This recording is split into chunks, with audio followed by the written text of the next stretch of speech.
Sema Simba hawajaanza na mguu mzuri kama ambavyo mara zote wamekuwa wakianza na mguu mbaya kwenye mechi za robo finali. Na siku hiyo nilisema kwamba mechi ya kwanza ya robo finali ndio imekuwa tatizo kubwa sana kwa Simba. Mechi ambayo hata ukiangalia ile walioanzia nyumbani pia hawakufanya vizuri. Nafikiri washinda bao 1-0. Lakini wanapokwenda ugenini unaona na Kaizer walipoteza bao 4. Safari hii wamepoteza bao 2. Unaweza ukasema wameanza vibaya, lakini wana nafasi ya kurekebisha, na kurekebisha kutakuja kwenye mechi sasa hii inayochezwa Jumatano. Mashabiki wengi kama wana hofu na kikosi cha Simba namna kinavyo perform, ingawa katika mchezo dhidi ya Al Masry wali dominate game lakini walishindwa kufunga. Unalionaje? Hakuna faida yoyote kudominate game halafu zile nafasi ya uzigeuzi kuwa mabao, na hauwezi ukapata ushindi bila ya kufunga. Simba kiukweli kwa maana ya takwimu inaonekana walicheza vizuri, lakini kwa maana ya matokeo na walichokuwa wakikihitaji walicheza vibaya. Kwa kuna tatizo kwa Simba lilitokea ambalo ninaamini watakuwa wameanalyze na wanapaswa kulifanyia kazi kwa ajili ya kurekebisha. Kwa sababu kilichonishangaza mimi Simba walivyokuwa wakicheza, ilikuwa utafikiri kila mtu alikuwa ameahidiwa kifungo, labda unapewa dola 10,000 au 20,000 au kuna zawadi yako ukishinda. Kwa kila mtu alikuwa anachukua mpira anakimbia yeye mpaka afike mbele apige shuti au agongane na mabeki aanguke mpira uchukuliwe. Kulikuwa kumekosekana umakini mkubwa na hasa kwenye ile zoni ya mwisho ambao Simba ndio wanakwenda kucheza na adui. Unajua kitu kilicho kinanishangaza sana, nilikuwa na hesabu ukiangalia kwenye zile takwimu kwamba wale wamefanya shots on target 2, wamefunga mabao 2. Na Simba ndio walionekana ni timu kubwa, timu ina uwezo kuliko wao hapa walikuwa wapo nyumbani. Kwa kulikuwa kuna shida kubwa kwa kweli, na Simba wakaswa walifanyia kazi hilo, na ninaamini watakuwa walifanyia kazi. Bahati nzuri sana kocha Fadlu Davids amekuwa muungwana, amekiri kwamba kulikuwa kuna tatizo. Ukiona mtu anakiri hivyo maana yake ujue kuna nafasi ya kulifanyia kazi lile tatizo. Watu wengi wanahisi kama sio Waarabu wakali. Ukitazama Al Masry wanaona kabisa sio Waarabu wakali, na hata walipokuja Tanzania hawakuja na vurugu kama tumewazoea kwa Al Ahly au Berkane wanapokuja na vitu vyao, lakini hao wamekuja tu simple na wamekubali kupewa basi. Hatujaona vurugu zote zikitokea airport. Hawa wana rekodi ya kuitoa Simba kwenye michuano ya CAF. Na nimesahau kidogo, nafikiri mechi hapa ilikuwa sare ya 1-1 au 2-2. Alafu tukasafiri kwenda niwaambie ile mechi ukienda vurugu sana, kule ikawa 0-0. Ni timu ambayo inawezekana isiwe na vurugu nyingi sana au kelele nyingi sana, lakini ni timu ambayo ina uwezo wa kufanya vitu vyake kwa utaratibu sana. Sababu kama unaona hapa walikuja wakapata sare ya 2-2, kule wakaenda 0-0. Ukiangalia Simba ilitolewa kwa sare, lakini kilichowatoa Simba ni hesabu za Al Masry hapa kwa kupata mabao 2 ya ugenini. Tayari kwenye nusu finali, robo finali au nusu finali au finali, zinapochezwa mechi 2 unahesabu dakika 180. Dakika 90 za kwanza zimeshachezwa. Mwenye advantage mpaka sasa ya kusonga mbele ni Al Masry. Simba wanakuja kujaribu kwanza kuiua advantage hiyo ya Masry, halafu baada ya pale kupambana kwa zidi Masry na kwenda kusonga mbele. Simba wana mlima wa bao 2. Masry wakija hapa wakafunga bao 1, kwa Simba utakuwa ni mlima mkubwa sana. Kwa hiyo Simba ndio wako hatarini zaidi. Na wachezaji wa Simba wasibweteke yale maneno ya kusikia kwamba wakuja tuwafunga 6, tuwafunga 7. Wanaweza wakatusurprise kwa sababu ni timu ambayo ya level inaocheza ligi kuu ya Misri. Ukiangalia hata mechi juzi wametoka sare na Pyramids, si ndio? Pyramids ni moja ya timu bora kabisa. Kwa hiyo kuna kitu cha kufanya Simba kuchukulia serious, na especially hesabu nyingi zianze kwa Simba kuanzia kipindi cha kwanza. Dakika 45 kama zinaisha Simba hawajafanya lolote, ni tatizo kubwa sana. Au ikitokea kwenye football Simba wanaweza wakatanguliwa wakati majority ikiwa inaamini Simba ndio wataanza kufunga, Simba ndio watafunga magoli mengi. Kama watatokea Simba wametangulia, wachukue utulivu kuhakikisha wanacheza na kuweza kushinda. Ni mechi ambayo Simba wanaweza kushinda, lakini lazima watambue kwamba haiwezekani kushinda kwa wepesi, haiwezi kuwa rahisi. Kama wataichukulia kwa urahisi basi wanaweza kukuta unashinda lakini yawe. Maana Simba kuna vitu viwili, kuna kushinda na kufuzu au kusonga mbele. Lakini unaweza ukashinda na ukabaki 2-3. 3-1. Wale wana advantage. 3-2, si ndio? Kwa hiyo yote inawezekana. Simba akawa kwenye hatari zaidi kuliko wale Al-Masry. Na ukizingatia Waarabu wana nia kupoteza muda, wanataka kukaa chini, wanataka si kufanya nini, kadhalika na kadhalika. Kwa ni jambo zuri sana Simba kama watapambana kuhakikisha hawadharau na hawaoni kama ni mechi nyepesi inayowezekana. Ni vizuri kuamini ni mechi ngumu ambayo inatakiwa ipambaniwe ili kuwezekana. Mashabiki kama wanaanza kupoteza imani na Ateba Mbida, nyavu hazitikisiki kule kwenye shirikisho. Kwa kweli anatakiwa ajirekebishe. Hata siku nimeona watu pia wakimlaumu referee, nimeona kweli ile penalty Simba kawanyima, lakini kosa moja la referee haliwezi kuifanya Simba ishindwe kutumia nafasi 5, 6, 7, 8 ilizozipata. Kosa moja la referee haliwezi likawa ndio gumzo kuliko kiwango ambacho cha chini kimeonyeshwa na washambuliaji ambao wameshindwa kufunga. Na niliandika juzi mimi kuhusiana na kocha kwamba sasa anapaswa kusikiliza muziki wa Mkwala, kwa sababu kila alipokuwa akijaribu kusikiliza midundo yake ilikuwa inamfurahisha, lakini bado anaonekana kama hamuamini na nini. Lakini ni vizuri sababu Ateba yupo, anaweza kaanza na Mkwala, kama Ateba atashinda akamuingiza Mkwala. Ni jambo ambalo linawezekana sana. Lakini kuna kitu kingine mimi nilikiona watu hawajakizungumzia kabisa, au kama wamekizungumzia kwa chini kwa sababu unajua mashabiki nao wana tabia kuwapenda wachezaji. Kamara Pinpin ndio amekuwa tatizo kubwa la Simba katika ile mechi. Mashuti mawili, la kwanza lile imepita kwa wepesi sana, na mimi nikapata hisia kwamba huyu hakuwa fiti na match fitness hakuwa nayo. Nafikiri labda ulikuwa ni uoga wa benchi la fundi kuanza naye, jambo ambalo mimi nilifikiri labda uoga wangeanza naye angefungwa alisali moto, wangeambia kwa nini mlimweka nje kama. Lakini bado kuna maelezo kwa sababu alikuwa ni majeruhi. Bao la pili talaumu bure, nimeona Simba wanasema offside, sio nini, mimi sikuona kama kuna offside, lakini mpira ule umekuja, kipa atakuwa auteme pembeni kwa sababu move ya watu inakuja kutoka nje kuja ndani katikati yake yeye. Hauwezi kurudisha ule mpira katikati, ni kitu cha ajabu. Sababu bora umrudishie mtu wa pembeni apige tena cross au atakuwa ameshajipanga.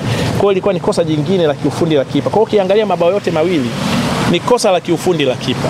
Sasa je, amekuwa fiti? Wamekaa wamezungumza naye au wamemwacha tu kwa sababu ni kipa wao bora, hawezi kusema? Kwa ni jambo zuri sana pia wakaliangalia tatizo la goalkeeping ambalo limewafanya Simba waingie kwenye matatizo makubwa katika mechi hiyo. Elie Mpanzu, unazungumziaje kiwango chake na unampa nafasi gani katika mchezo wa marudiano? Amecheza vizuri, only anahitaji support ya wenzake pia. Hakuna timu inaweza ikawa inafanikiwa kushinda ikiwa na mchezaji mmoja tu.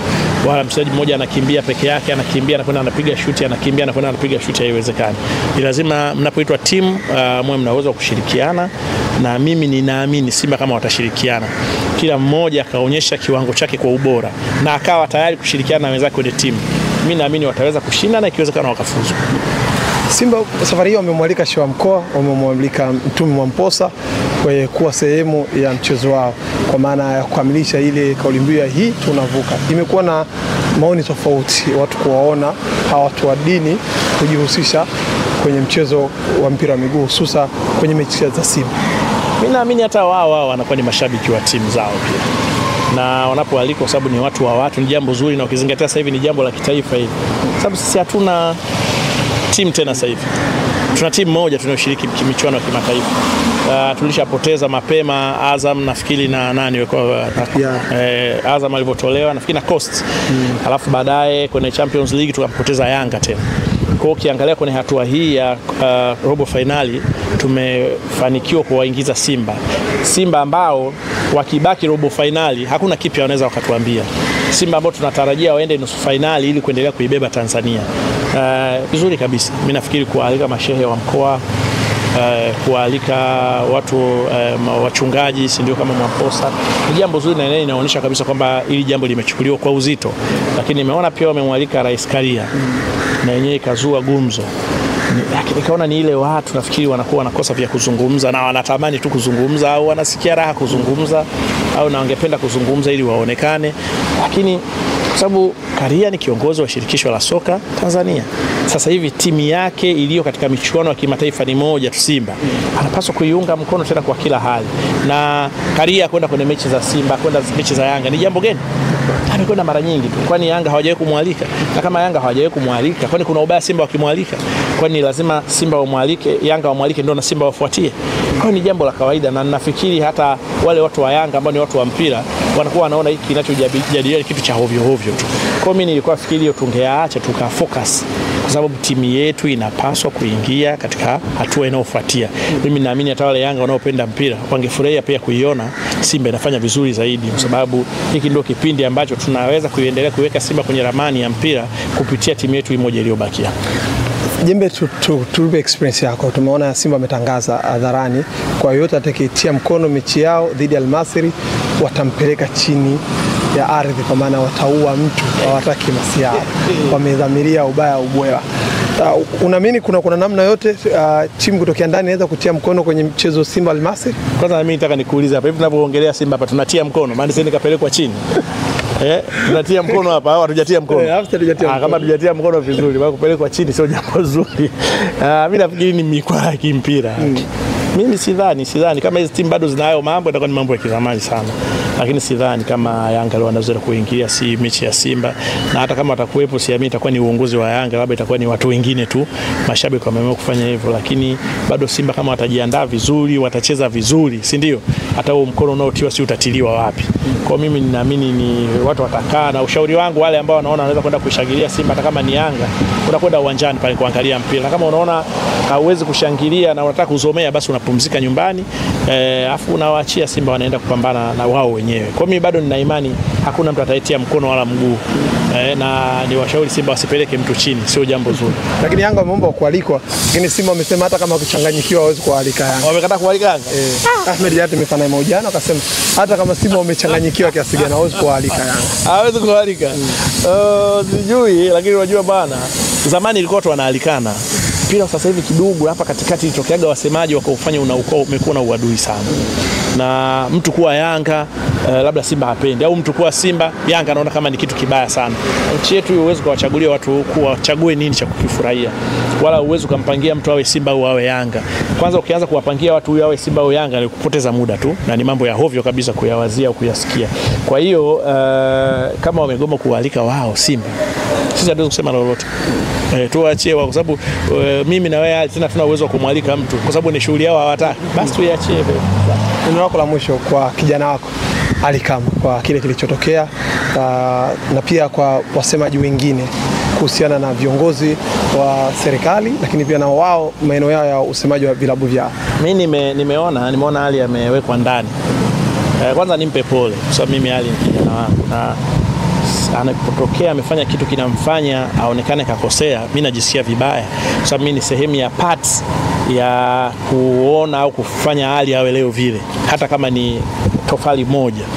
Kwa hiyo namshauri kwanza kabisa kuheshimu mamlaka.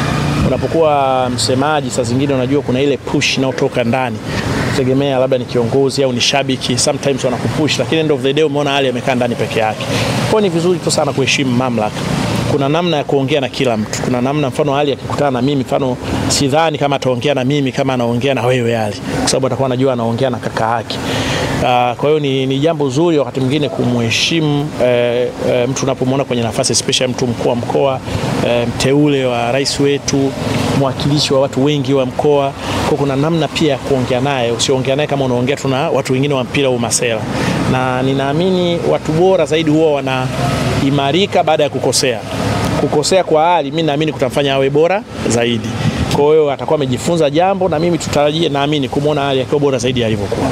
Kwa mashabiki wa Simba kuelekea mchezo wao, muhimu sana kwenda kwa wingi. Hauwezi ukawa unasema tumeshatoka, si tumeshafanyaje afu kakaa nyumbani. Kwenye vita mnaungana, kama kweli nyinyi mnaona kuna vita mkaenda kuungana, hata kama mkitoka mnakuwa mmetoka wote, kwa sababu wakati mwingine Simba imewavusha wote. Kwa ni vizuri wakajitokeza kwa wingi kwenda kushangilia. Lakini hapo nilikuwa nataka niongeze kitu. Mashabiki wa Al-Masry ndio mashabiki wa hovyo zaidi kwenye soka la Egypt. Ni mashabiki ambao wana adhabu, mashabiki ambao wameshawahi, kama unakumbuka historia ya kuuawa watu 74 including polisi mmoja kwenye uwanja wao pale Port Said. Wenyewe wanaita soka masaka. Ni jambo la hovyo limewahi kutokea kwenye mpira wetu, na waliofanya ni mashabiki wa Al-Masry. Na kama unakumbuka kiungo nyota wa zamani wa Ahli pamoja na timu ya taifa ya Misri, Mohamed Abou Trika, ambaye mimi ndio mchezaji wangu bora zaidi wa Misri kwa mara zote, kwa muda wote, alitangaza kustaafu soka siku hiyo hiyo. Lakini hata kocha wake naye alitangaza kustaafu soka siku hiyo hiyo, kwa sababu waliwaona mashabiki wa Al-Masry wakiwachoma visu mashabiki wa Al Ahly ambao walijitahidi kukimbilia wakaingia kwenye vyumba. Kwa wakawachoma visu, wale wakiona wanawaua. Kwa wale waliuawa wakiona wakaamua kustaafu soka. Natoa onyo kwa watu ambao watakuwa wanahusika na ulinzi wa uwanjani, kuwakagua sana mashabiki wa Al Masry, kufanya ulinzi ambao ni bora zaidi, kwa sababu ni mashabiki wa hovyo, ni mashabiki wasiofaa, ni mashabiki ambao wana rekodi mbovu kwenye mpira. Ni vizuri kutowachukulia hizi, ni vizuri kutoona kama ni kitu cha kawaida. Wawalinde, wawachukulie. Lakini pia niwaambie mashabiki wa Simba, tayari timu yao ishakuwa pata ban, si ndio? Kutokana na ule ugomvi utokea nafikiri mashabiki wa Constantine. Kwa ni vizuri hiyo isijirudie. Na ni vizuri kuwaepuka hawa, na ikiwezekana kuachia watu usalama waweze kuwasimamia vizuri hawa watu badala ya wao kuingilia. Si kwamba tu wanawaogopa, kwa sababu kwenye vita huwezi kujua nani itamtokea. Hata wao wanaweza wakaumizwa mashabiki wa Al Masry, lakini ni vizuri kufanya vurugu zisitokee tena kwenye uwanja wa Mkapa katika hizi michuano ya CAF, kwa sababu tayari Simba wameshang'atwa na nyoka. Ni vizuri wakaogopa kila kitu ikiwemo majani. Sawa, shukrani. Asante sana.